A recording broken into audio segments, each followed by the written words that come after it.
All right, so today we are pleased to once again be joined by Mr. Who is number 41 himself, South Bay Lakers guard, current free agent, Mr. Quincy Olivari. Quincy, how you doing, man? Congrats on getting your master's from Xavier in sports administration. How has your off season been going? Oh, it's been great. Just a lot of working out, a lot of working out, and just a lot of working out. That's all it's been. Just focused on trying to be ready for summer league and basically putting the world on notice to be undeniable that I belong, that I can play in the league, that I can be on a roster and stay. For sure. Were you able to enjoy your off season at all before the working out part? And what did you do? Nah, as soon as the season was over, it was planning on where I'm gonna go and because I didn't want to be where everybody else was. I didn't want to go to Vegas or stay in LA or go to Miami or Atlanta. I wanted to go somewhere where it just be me. I could just lock in on things I want to get better at and no distractions, basketball. And the next time people see me, it's like, okay, no, this kid been working. This kid focused. He won it. And next time, I mean, couple teams saw me in their mini camps, and I got a lot of positive feedback that gave me a lot of confidence of what I've been doing is working. But next time people are gonna see me in summer league, and hopefully that's like oh yeah, no, this kid was legit. He legit. That's awesome, man. You put your head down, went to work, but in between, you did get your master's in sports administration from your former school, Xavier. Quincy, I know you're an absolute hoops junkie, and today I wanted to break down some film with you of your past season with the Lakers and South Bay Lakers and just get your thoughts on what was going on in your head at that time during specific plays. But But first, I do want to pull this image up for you. Do you see this image? I do see it.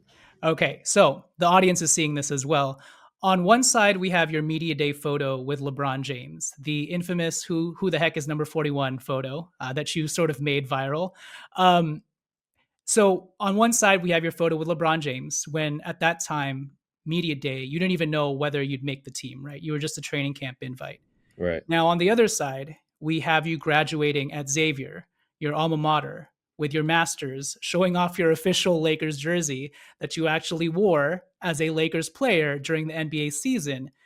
Can you just, when you look at this picture and your crazy up and down journey this past year, how does it make you feel? What do you take away from all of it? Like, go with it however way you want to.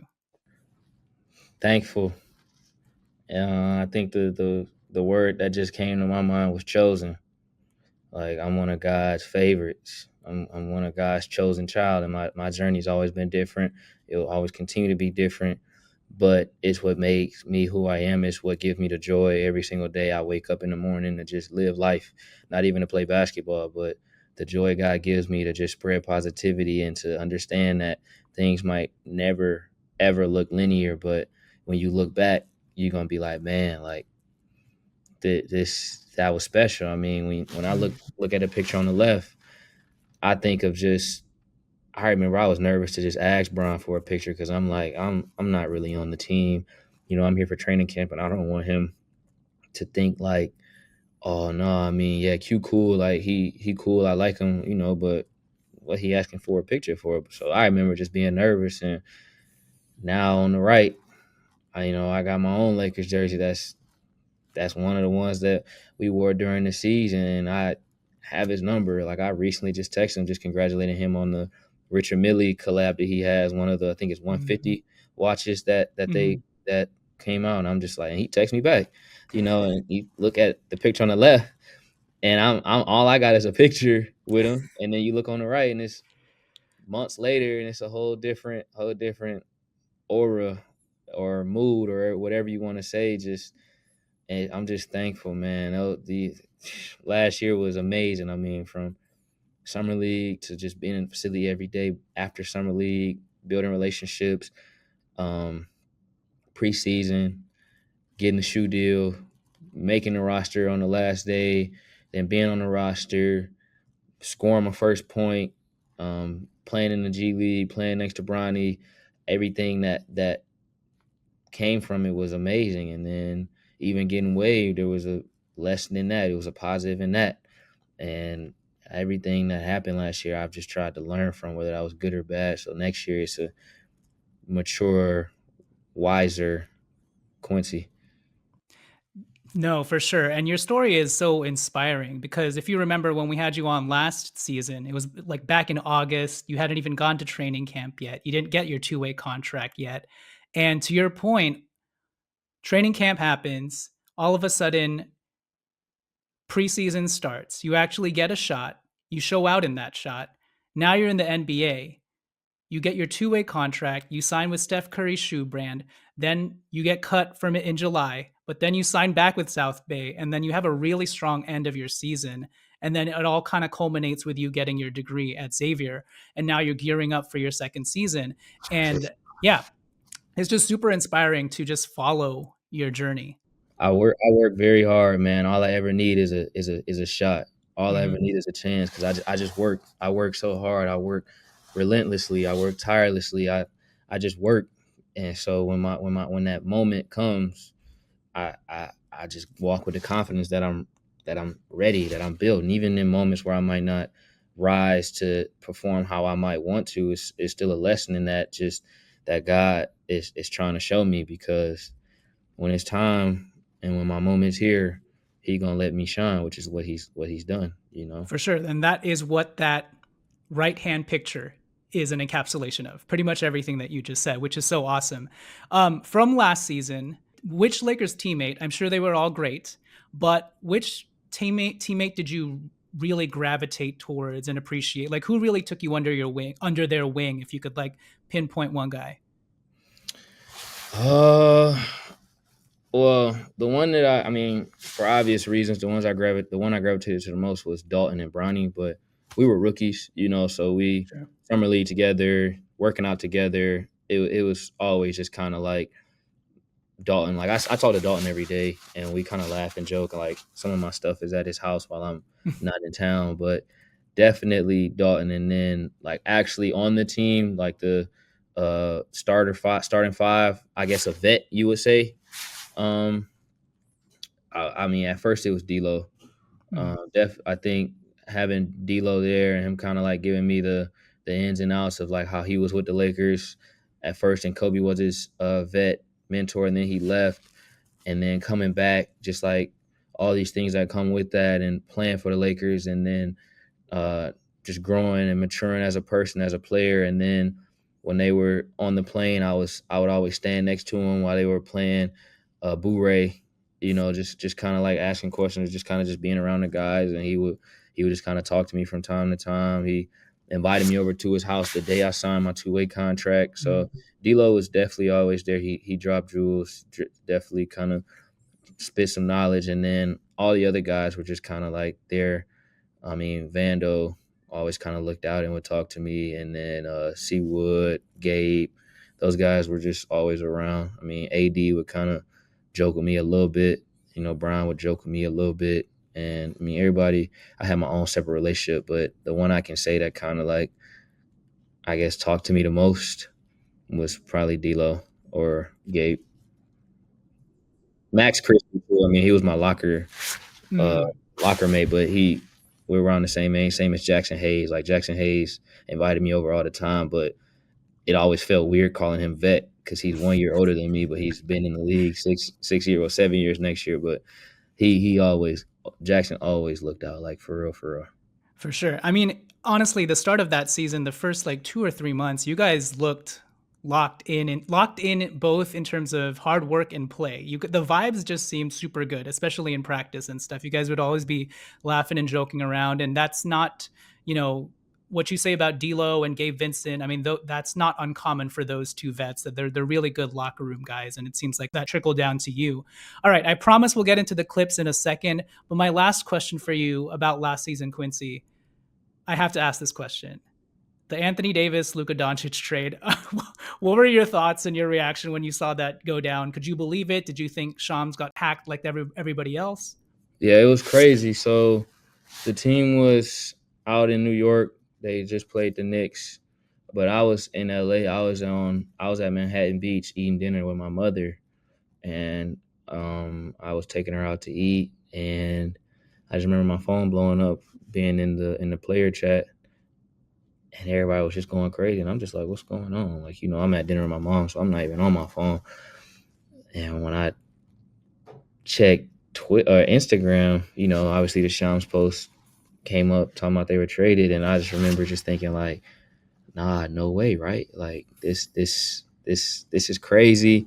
This has to be some joke. This is a crazy joke, but I just don't know. I can't believe it. And then once AD kind of confirmed it, he kind of texted the guys like, "Yo, I appreciate y'all." Just kind of like a nice farewell text. Him and Max. It was just like, whoa, like, nah, this is really real, like. And I was just shocked. I couldn't finish my dinner. Like I was just and I was such in disbelief. And there was somebody sitting like 2 tables away um, from my mom, and he could kind of tell that I looked at my phone, and he told me, he was like, "You saw the trade too, huh? I can't believe it." I was like, "Yeah, gang, this is crazy."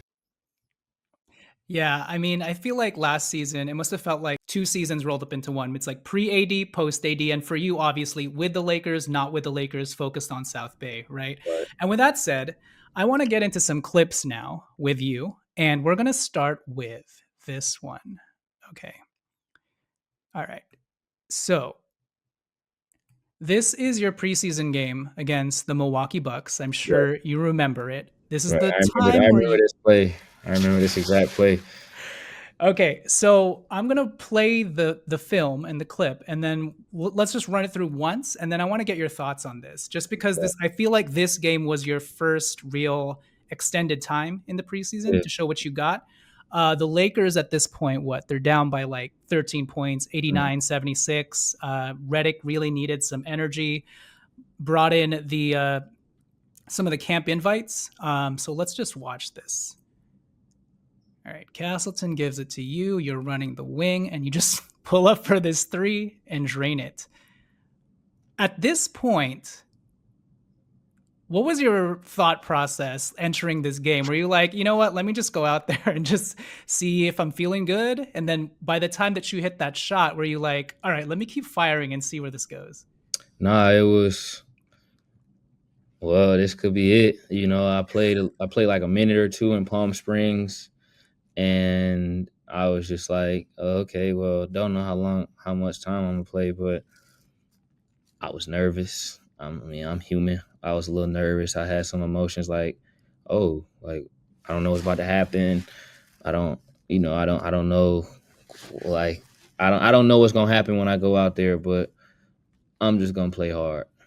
The two things my dad always told me is play hard and have fun, because I can control my energy and my effort. So I went out there, and I remember that play. Obviously, he missed a dunk, but it came from I think they inbounded it, and then they looped around the back screen, and he missed a dunk. And I'm just thinking like, oh, so I'm coming down the court, and I'm like, oh, it's a wide open three. I mean, if I miss it, it's still a good. For me, I think it's a good shot. I mean, I can Mm-hmm. shoot the ball. So when my first shot after sitting, what 40, or I mean, the first 3 quarters of the game, like my first shot was all net.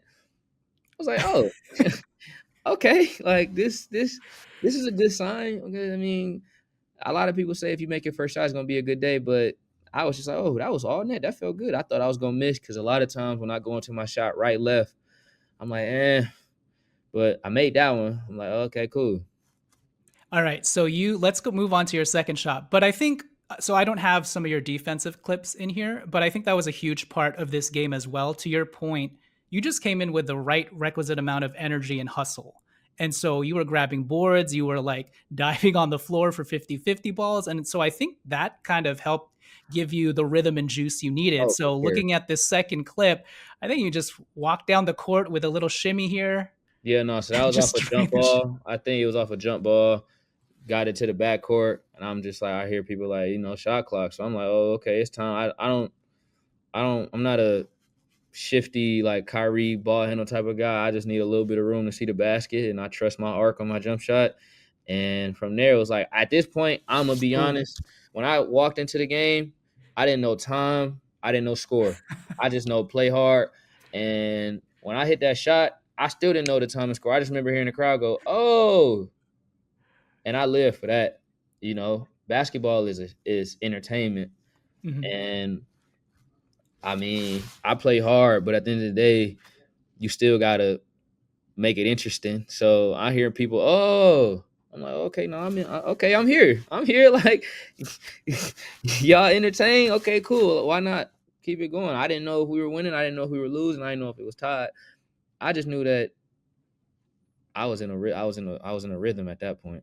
At this point, question for you. When you're dribbling down the court in transition and you see a big like this, you see him backpedaling, do you even notice that it's a big, or you're like, let me just try and pull this like crossover hezzy move on him and step back? Because I mean, this guy, I mean, I don't even know who this player is, unfortunately, but he's I a think that's big Liam. I think that's Liam. Liam. I think his name is Liam. I don't know his last name though. uh-huh. But nah, if I see a big, I'm really trying to get past. I'm trying to drive because I think my first step is faster than his first Hmm. step, and I'm like, you know, he bit once he bit on the first jab. Look, he's still under the 3-point line. I'm like, yeah, he's not gonna be able to close back out in time. Hmm. Shot. Yeah, so at this point, you're probably really feeling yourself after hitting that shot, right? Oh, for sure. Okay, so your I next hear D'Lo in my ear saying, "Yeah, Q." And, you know, he clapped. He like, "Yeah, Q." Everybody on the bench. I hear Jackson talking about, "Yeah, Q." You know, I'm like, oh, "Okay, cool. We here. We here." All right. Yeah. So at this point, your next shot, it's a drawn up play. You've got some down screens being set for you to curl off of. Dalton's got the ball at the top of the key, and at this point, I mean, you're just feeling it, and that's probably a very easy looking shot for you. I thought they were gonna call an offensive foul, honestly. Mm, And I mean, I knew obviously I know the play, and I knew who normally make who the shots normally for. I could have called it for Dalton, but honestly, I'm like, nah, this for me. And when I made it, you can kind of tell just by my walk. I'm like, oh yeah, no, I'm here. Like it's over with. Like after I made it, I'm like, yeah, it's over. It's over for them. It's over. it's awesome. I love seeing the bench erupt too. D'Lo is having the time of his life, seeing you ball out and like drain these threes in consecutive order because that's his sort of calling card as well. Okay, this one I think kind of also encapsulates who you are outside of just being a shooter. So Rebounds. Coach yeah, so Miller, let's go. rebounding Here we goat. go. Need Boom, that. and then Nope, you're not stopping me in the fat. Nope. Mm-hmm. I should have got the foul. should have yeah, you What should are have we gotten the doing? foul. So at this point, like I mean, are you just like in your eyes sort of unstoppable? Like No, in my eyes, I'm thinking I used to do this at Rice where if I got a rebound, it was like a little game I would play of how fast can I beat the other team down the floor. And it's just like weaving through defenders, kind of like in traffic and like driving in traffic. And I'm like, oh, once I kind of got past AJ Mitchell, it's just me and Tyler one on one. And honestly, also a basketball thing is sometimes it's best to just get it up on the rim for the big because mm, nobody will true. be able to box him out. So I'm thinking I'm about to get fouled because he's trying to block my shot. But when it went in, I was like, oh, I was expecting a foul. But hey, okay, cool. And I'm just like going off. I don't know the time. I don't know the score. I'm just hooping. Like that's the thing. That's what I tell people when they ask. I'm literally just hooping. That was it was off to the races for you from there because then you got more time and opportunity in the preseason. You had a really nice game in Golden State, even though the team didn't overall do well. But then from here, the rest is sort of history. You end up getting a two-way contract. And so obviously the next video we're gonna look at is My I'm first. gonna set this up for you though. Obviously, we're gonna look at your NBA debut and your very first NBA bucket. But let me set this up for the audience. Let's see how good your memory is, Quincy. So your first bucket in the NBA, I believe this is also your first official game. Yeah. You check in at the 217 mark of the first. Do you remember who you subbed in for? Nah, because it was just a timeout. So it was just like they just kind of named the That's five. true. It wasn't like a yo Q you got here, but we were in a timeout and they were just like blank, blank, blank, blank, blank. And I was like, oh, okay, cool. You know, and it was kind of crazy because that weekend was my first weekend kind of back playing because I had rolled my ankle pretty bad and I was in a boot. And that weekend I finally was like playing, but I was still kind of on a minute restriction a little bit. And we had played the Clippers, San Diego Clippers, I believe, the day before. But we played like Friday, Saturday, and this was a Sunday game. And so fresh out of injury, I had 3 back-to-back games. And I remember that day I wasn't supposed to be active, but Chris Ebersaw texted me at like 11. I was like, change the plans, Q, you're active for the game against the Trailblazers tonight. And so here we are, December 8th. You subbed in for Max Christie, although I'm sure you didn't even know because there's a lot going on out of timeout. So you end the first without any recorded stat. There's only like 2 minutes left. And then the second quarter starts. Your first NBA shot almost never came to be. Do you remember what happened preceding that shot? Yeah, I was 2-on-1 fast break with Rui. I think Denny Avia was Yep. playing defense, and Rui was doing this. And I was like, I don't think it's there, but almost on some like rookie vet stuff. I don't want him to be mad at the rookie for looking him off. So I just kind of threw it. God always got my back. It wasn't my first official stat was not a turnover. And Yep. it came back to me. I passed it to Dalton. I was about to hit Dalton and get into a guard to guard screen. Dalton was like, stay there, and right All there, right, so clean we're gonna butter. watch. We're gonna watch that play. You have tremendous memory. It's funny because when I was watching that play, Rui got the steal and he passed it to you. You were on the wing, kind of a similar play to the Milwaukee Bucks game for your first three, except it's like, no, yeah, kind of similar play. And I was like, why did Q pass it back? Like Rui was kind of guarded. He should just pulled up for the three like you normally do. But to your point, you're a rookie. Rui's going like this. You got to pass it to him. So you did. Denny knocks it away. Luckily, Dalton gets the offensive rebound, and let's just watch this right here. So you're checking in. Unfortunately, I don't have the lead up to this play, so we're just going to watch it from, let's see. So here's Dalton. He's kind of getting crowded at the baseline, and you're still at the wing there, which was your original spot, and you are wide open. And you get the ball, have it in slow-mo, late closeout, Bucket. perfect arc, bucket. So They just what's kept going on? What's going on in your mind here? This is your first NBA bucket. It's wide open. Is there pressure at this point? It is. I mean, I'm in the NBA, so it's like I'm in an NBA game. I'm like, uh-oh. And as you can kind of tell, I watched this clip a lot. It kept my shot this time was veering right. Something I was about to miss right. It's about to miss right. It's about to basically kind of bounce right and bounce off the rim. And I'm like, I'm just going, hopefully it goes in. Hold my follow through. That's the thing. If it goes in, just thank God. And it's kind of funny because when I checked in, Splash. Max Christie kept telling me, he was like, you make your first shot, you got to like do something. You got to celebrate. You got to do something. And the first thing that came to mind was just point up to God. Mm, Thank you, God. I wouldn't be here without God. Thank you, God. I'm so thankful.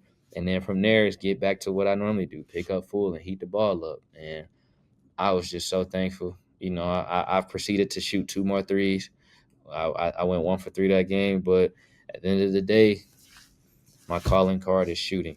So if yep. they might have been bad shots, but my first instinct thought in the rhythm and flow of the game, that's a catch and shoot jump shot, or Mhm. they went under on the screen on a handoff, that's a jump shot. And that it's very poetic that your first shot is a rainbow arc 3-point shot. And I'm so glad you hit it because, again, it might not have gone that way if Denny Avdia had gotten the strip. So now I want to pull up this next clip. It also involves your 3-pointers, but it involves a little bit more of your on ball shake and juice. Let me pull this up. Okay. So there are 2 plays in particular. Oh, that Um, Santa Cruz game was crazy. That game was I was man. I'll let So you. Quincy, yeah. Let's talk about your step back three because you really step back on these on these shots. Let's see, what is this first play? Okay, all right. So this is earlier on in the season, I believe, but let's just Yeah. watch it because your hop step back on this is nasty. Boom, and there's another shot. I'll play it as well. That crazy step back right there. So, did you always have this in your bag? Did you practice this a lot at Rice or Xavier? Or what's going on with your step back? You travel a lot of distance here. Just kind of. I mean, I wouldn't say it's something I did in games, but I used to love watching 2019 James Harden, and then Mm, I remember watching a video or a clip, and they were talking about Luka Doncic and Hmm. how he steps back and how he can create so much space with his step back. It's just it's something that you marvel about, and I'm just I just kind of like put my own wrinkle on it. Sometimes I do the little quick feet that James used to do in Houston, and sometimes I do the long step because at the end of the day, I still get two steps. Hmm. So it doesn't matter how I use the two steps, but as long as I get space to where I can see the basket, that's all I need. I work on every type of shot, every which way I can contort my body while trying to shoot the ball. It's like you just never know how how how unbalanced you'll be, but the shot still got to Hmm. go up. No, I think to your point, you have great balance on these shots. And also, you mentioned it, but you're not exactly like a Kyrie Irving, shifty sort of ball handler, but you really know how to leverage like your weight and your sturdy balance to, rebalance yourself on these step back shots. There is another 3-point shot here. I don't know why these clips are playing out of order. But this one, you actually use I believe, a behind the back crossover dribble. So Mhm. let's watch it right here, which is really nice. And I know that Austin Reeves and D'Angelo Russell love to use this move as well to hit their step back. Now, is this a move that you've practiced a lot, or did you get some pointers and tips from your teammates as well? Just because I know Austin and D'Lo use this shot a lot to get off their threes. Oh no, that's just something I just watched from, or I just picked up from watching some of my favorite players get open. Hmm. Honestly, out of this move, I can do. I could have done a hezzy, and he would have been flying. But this was just kind of like in the zone. He was kind of talking trash, and I just kind of Hmm. told him like, you can't guard me. And this was the following play. The Oof. whole play after, I just stared him down like, bro, you don't want to start with me.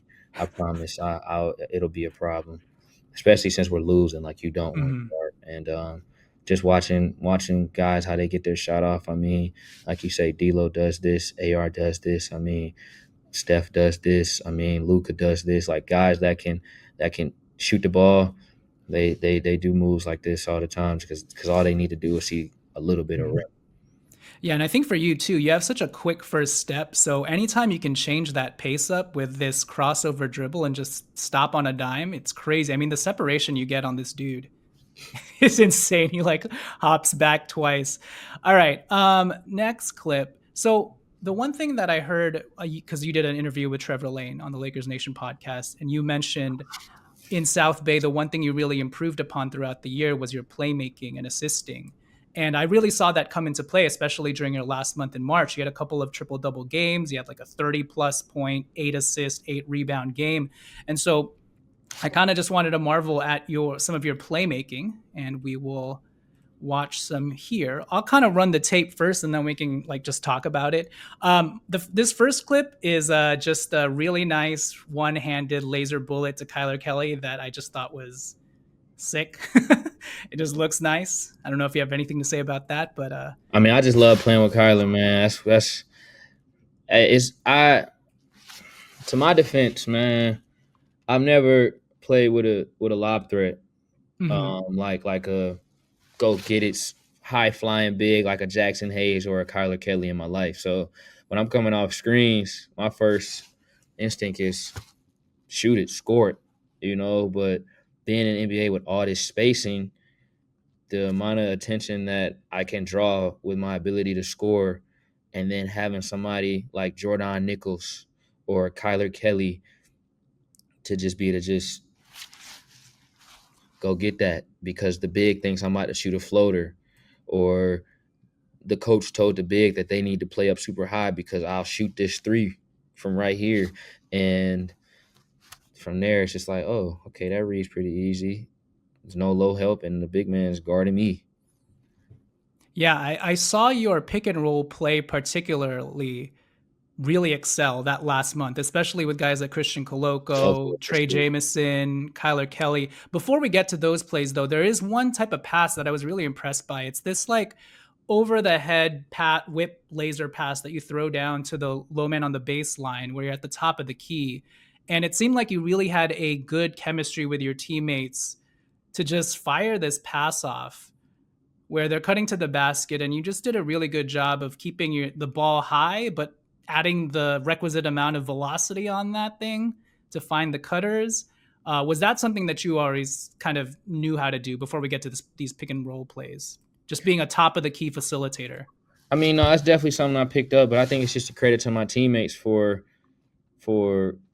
making the pass. Like Grayson was very good at setting up his backdoor cuts, and then honestly, Bronny, this was supposed to be a lob. Like this play with Bronny involved is supposed to be a lob to the rim, but like it's just like with my teammates, they just make it to where the pass isn't that hard, and that's just a Mm-hmm. credit to them setting up their cuts and being who they are, and they kind of make it easy for me. But these passes would not, like, even the passes I threw to DG, you can kind of see as I caught the ball, he was kind of telling me like, Mm-hmm. so it's like, okay, I just got to read how Braxton Key is going to close out because somebody else is running to the outside. So if Braxton Key stays low, then the corner will be open. But if he keeps his momentum, or not Braxton, Cam Christie, as you know, it's just like it's a quick read, but it's just something Mm-hmm. that I kind of picked up as you said as the season went on. Yeah, no, you like your quick instincts on these reads. I think became much sharper by the end of it. I mean, it's natural, right? You gain a chemistry with these guys. You kind of know where they're going to cut, et cetera, et cetera. But it was just awesome to see how well-rounded a player you became by the end of March, especially after, I think credit to you once again because you could have taken the being cut thing as a ultimate low and kind of not rebounded from that. But the fact that you came back to the South Bay Lakers and then ended up having like your best month, I think is a huge credit to just your resiliency. To your point about the pick and roll plays, we'll just watch some right now. This is another area where I just felt like you drastically improved. A large part of it is probably just gaining that rhythm with these lob threats that you never had. Sick one-handed jam by Trey. And then Christian Coloco, he's just got long arms. Kelly, explosive. All three lob threats. That's what I'm saying. Mm-hmm. Like having a lob threat is very beneficial for me because I like to get downhill. To get downhill, once you get a paint touch, defense they have to move somehow. This one, I thought you were taking the shot. You kind of just threw it I up told the there. ref. I said, ref, I would have shot it if you would have called the foul. The foul is right here. That's the Yeah. foul. That's the foul. And they would have been. I would have tried to shoot it towards the rim, but it's like, okay, cool. Were you trying to pass this? I thought this was an assist. I wasn't sure. Oh yeah, no, no. I mean, with Kyler, Coloco, Jemison, Jordan Nichols, you just got to put it near the rim. You literally just have to put it near the rim, and they'll go Yeah, get it. No that's pass is too awesome. high for them boys. There you go. All right. The last thing I want to go over with you is your driving ability and your ability to attack closeouts because yeah, I mean, you have such a quick first step. Again, you're not exactly shifty laterally or anything like that, but you really know how to use pace in your game and how you really know how to leverage like when to pull back, when to attack. And so, man, this one, you kind of like, I got yelled at for not shooting that. If you want me to oh, be real, really? Barbara Turner told me why. She said, "Good move, but why are you not shooting this?" And I'm like, Hmm. "Well, thought I could drive it, and I mean, I guess I still got three." But Yeah. she Oh, got, for she sure. got Is it, mad at me and for not shooting that. when you have a head of steam like this, what are you looking at? Are you trying to avoid the contact? I know you don't shy away from contact, No, but your ability to sort of switch hands and your flexibility is pretty uncanny. I'm trying to get that foul, and I kind of know. I think I have a good idea of angles. Hmm. If the defender stops you with their chest, all good. The defender Here's stops you with the shoulder, clips you at any point, doesn't it slaps you and it's not the hand. So it's foul. Now, some refs they might want to see a physical game, they might not call it, but I know hand is part of the ball, and if you straight up and go straight up and straight down, that's not a foul. mhm. Anything else? Hit here, clip my leg while I'm going up in the air. If I beat you to the air and you slide under me, that's the foul. It's pretty simple, but I know if refs called it like that, it would be 100 free throws a game. Mhm. Well, I appreciate your body control when you get up in the air because you really don't give up on the play once you get the contact. You know, some people like the moment they get contact, their their focus on their shot kind of just gets lost. But you're there till the very end. You know, you're like, I don't know if I'm gonna get the foul or not. And so we'll watch this play right here. You kind of attack the closeout, boom, and then this guy's all over you. You get the foul, but your focus and ability to just contort your body, absorb that contact. I wanted to dunk it. I was trying to dunk that actually, which is crazy. I don't dunk often, but I was gonna try to dunk it because one of my Under Armour reps told me that I don't dunk enough, and I had the ability to dunk more. So Yeah, but this is just super impressive. And to your point, your use of angles and ability to just get it off the glass, whether or not you're falling sideways, falling out of bounds, is super super impressive. But yeah, those are pretty much all the clips I have for you, Quincy. Thanks so much for joining me today. What are your plans this summer? I know you're working out tirelessly. What are your plans for Summer League? Obviously, we'd love to see you back in a Lakers jersey in some capacity, whether it's Summer League or the South Bay Lakers next season, and definitely, obviously, back in your official BB Go threads. But I know you have to do what's best for you. But yeah, any solidified plans this summer? I've been talking every other day with my agent, especially since we're in draft week. Just trying to analyze every situation. I mean, of course, I would love to be back in a Laker organization, but just got to do what's best for me. And if that's somewhere else, then I'm gonna pray about it, and God will handle the rest. But I can't, I can't dwell on anything that's out of my control. All I can do is put the work in every single day. I'm out here when I'm waking up at 5 a.m. and then let God handle the rest. So when it's time for Summer League and God gives me that stage to continue to spread positivity and joy, it's time to welcome to the Magic Show. That's awesome, man. Well, until you officially sign with another team, we're still going to claim you if that's all right with you. We're still going to call you a Lakers guard until that happens. But yeah, we wish you the best of luck, Quincy. All of your hard work has already paid off, and I know that it's going to continue to pay off. And just looking back on your journey, just this past season, I'm sure Lakers fans are super inspired to see someone succeed the way that you have, even if it's not like it isn't the fairy tale ending, but it's never about that final journey. I mean, that final destination, it is about the journey. And so far, I think just looking at your sort of story, yeah, again, very inspiring for all of us who, just trying to put our head down, go to work, but also be a good person to the people that we meet along the way. And I think that's something that you've exemplified in your journey. So we are rooting for you, and best of luck this next season. Thank you. I appreciate it. Thank you so much. All right, cool. We'll see you next time, Quincy.